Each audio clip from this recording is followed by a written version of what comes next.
Travis, let's discuss first and foremost what you, as an editor, a reporter, look for in the special ingredients a player needs to have on the field, but also off the field to really fit into your top 10, top 20, echelon of players getting ready for the big MLS draft.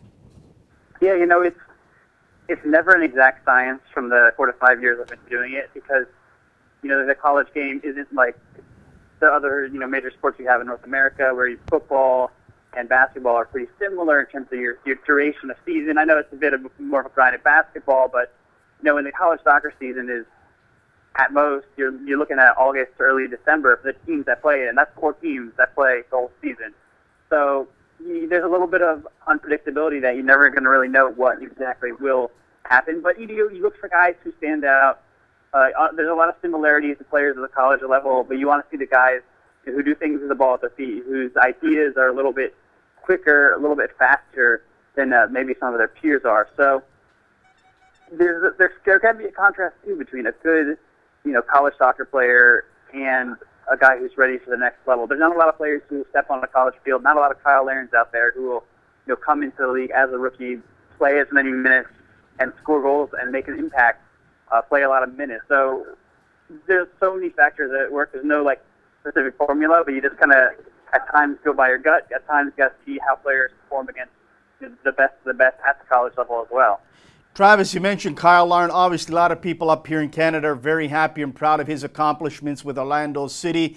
He is a product from Sigma Academy here in Southern Ontario. And there's many other players out there all across Canada that will be heading down to NCAA schools in 2016. Some of them are already now in some of those clubs. What are some of the Canadians out there right now that are going to grab the attention of some MLS clubs and possibly some clubs overseas as well? Give us some names.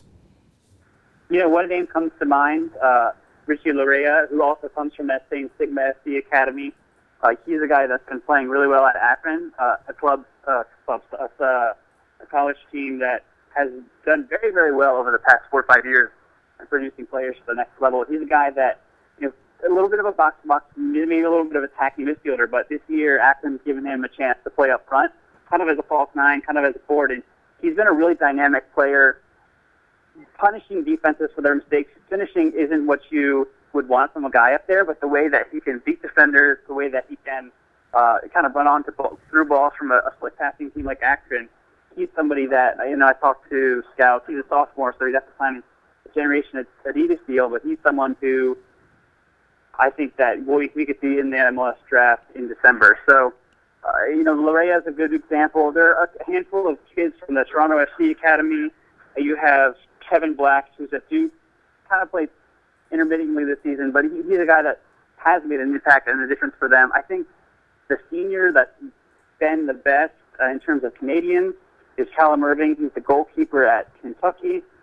He's a guy that had a tremendous season, 13 All-Americans at NSCA last year, and has an even better defensive record, a lower goals against average this season. I know that's not the sort of be-all, end-all when it comes to judging a goalkeeper, but he's somebody that could end up sneaking onto a roster somewhere as a third-string goalkeeper. He comes from the Whitecaps Academy, so I don't know if they would actually sign him as a homegrown player or if you have to go the conventional draft route. Kind of depends on how things shake out for him. Travis, obviously when you're compiling your reports, when you're putting your list of top 10, top 15, top 20, it's got to be a lot of hours on the road traveling all over the US of A and watching these guys in person. It's all great and dandy to get some clips, to get feedback from coaches, but obviously you've got to see it for yourself. And maybe when you're been told that this player is really lighting it up, and then when you get there and you watch him for a game or two, maybe he's not lighting it up. What are some of the things that you're looking for when you're making your travels around the US of A in regards to, specifics, whether it's offense, defense, that a coach and people have raved about to say to you, Travis, come out and see this youngster. He really excels in this area. Yeah, we actually have a couple of other writers that help me out, so I can kind of borrow their knowledge as well. I don't have to fly all across the United States, but, yeah, there's a big difference between a coach who is always going to have his guys back he's always going to say so-and-so is great, and I think we'll do a good job.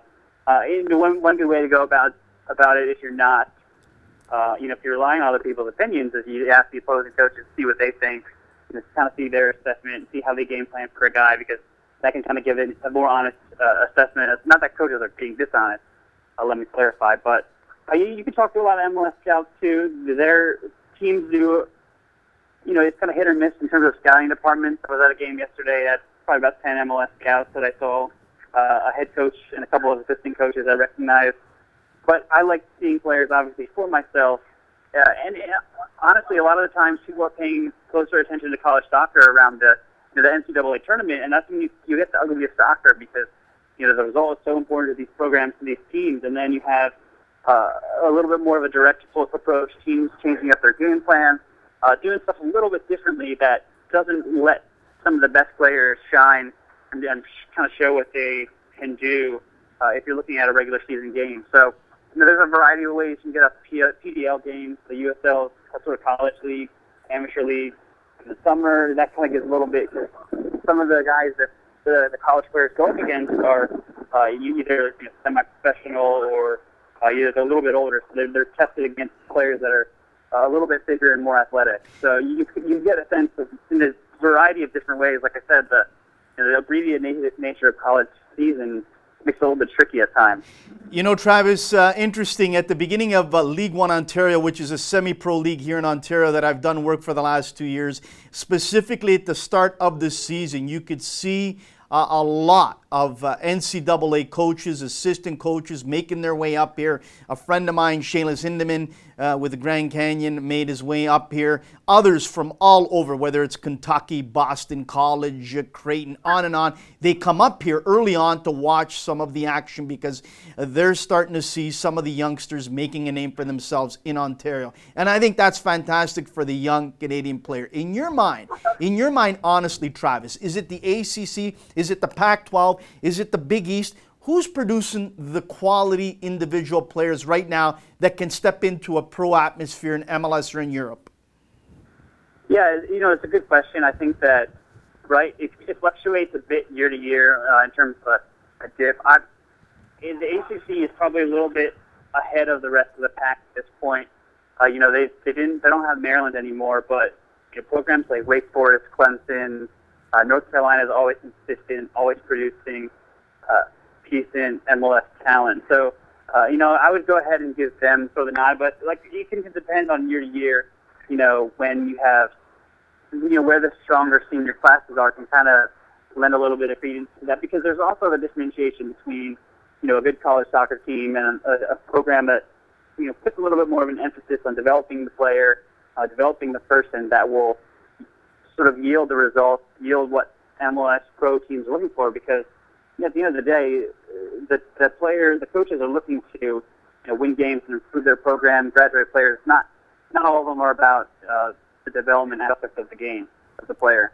Travis, let me ask you this. We talk about the players consistently and often in regards to how you break them down on and off the field, and I love that and I enjoy that. But I think a lot of times we neglect talking about some of these great young and up-and-coming coaches who are in NCAA that I think a lot of MLS clubs aren't giving enough respect to. I mean, some of the veterans down there I think should have had an opportunity a long time ago, and maybe they didn't want to take that opportunity. That's up to them. Guys like Sasha Sorowski, head coach of Maryland, Carlos Samuano, North Carolina, Kelly, on and on. There's a lot of quality coaches, I think, that aren't given the opportunity. Do you believe that MLS clubs are just wary of giving an NCAA coach an opportunity, or what's the problem there?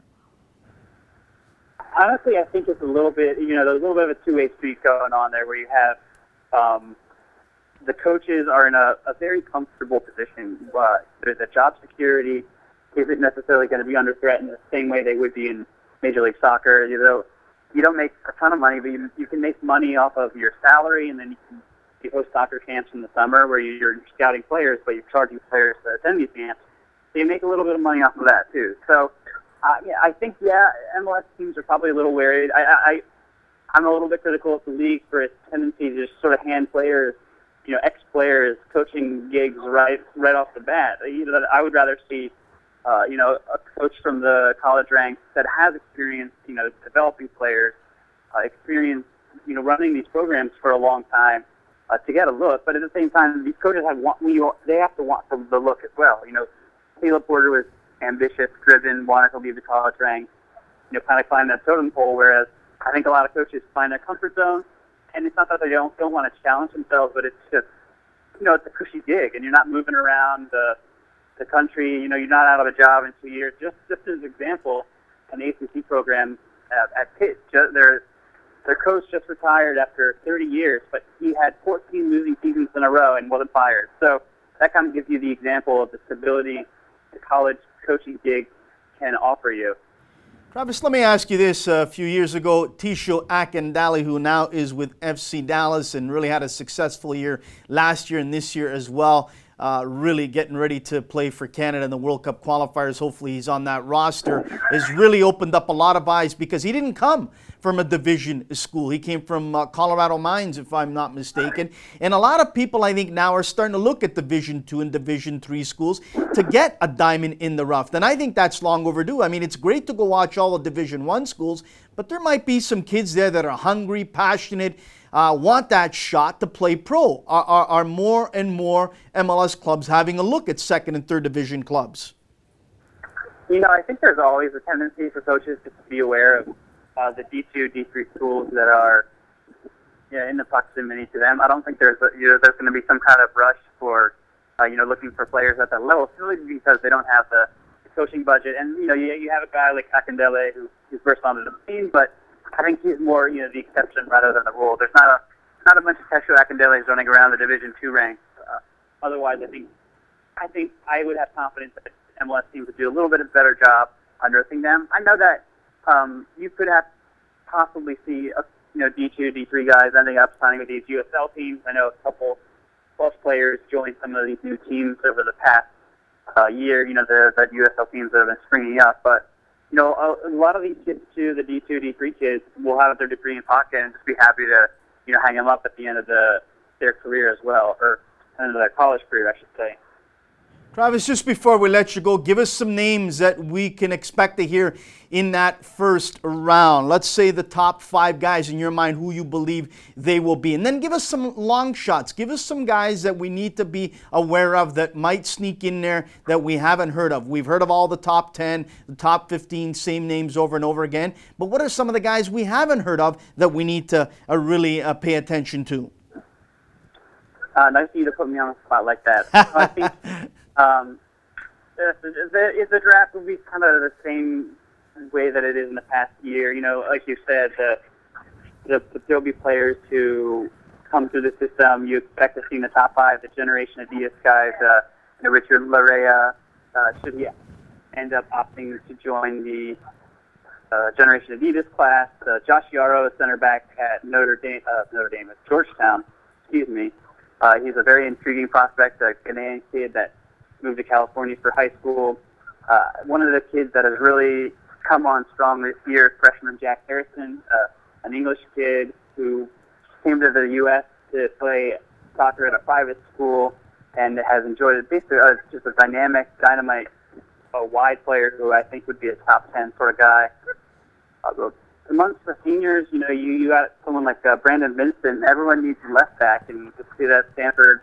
Jordan Morris is the guy who gets a lot of the headlines and the spotlight, but Brandon Vincent is a player who, he's one of those guys who could be considered a little bit under the radar, not as flashy, a little more of an unknown perhaps, but he etched out a very, very solid career.